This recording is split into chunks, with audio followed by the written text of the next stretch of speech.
Hello বন্ধুরা, আজকে আমি বাটা মাছের একটা নতুন রেসিপি নিয়ে আসছি। বাটা মাছগুলো ভেজে নিচ্ছি। মিষ্টি কুমড়া টুকরো টুকরো করে কেটে রেখেছি, কাঁচা লঙ্কা ফাটিয়ে রেখেছি, পেঁয়াজ কেটে রেখেছি কুচি কুচায়ে, জিরা ভেজে রেখেছি। মাছ ভাজা হয়ে গেছে, এখন নামায় নিচ্ছি।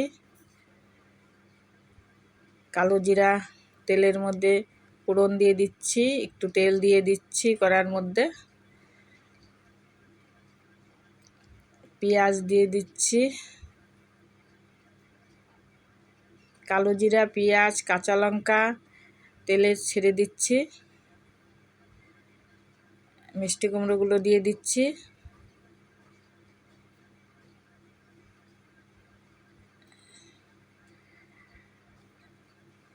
অল্প হলুদ দিয়ে দিচ্ছি, স্বাদ মতন লবণ দিয়ে দিচ্ছি, দিয়ে ভালো করে নেড়ে নিচ্ছি। একটু ঝোল দিয়ে দিচ্ছি। জিরাটা বেটে নিচ্ছি, জিরা ভেজে রেখেছিলাম, জিরা বাটা দিয়ে দিচ্ছি।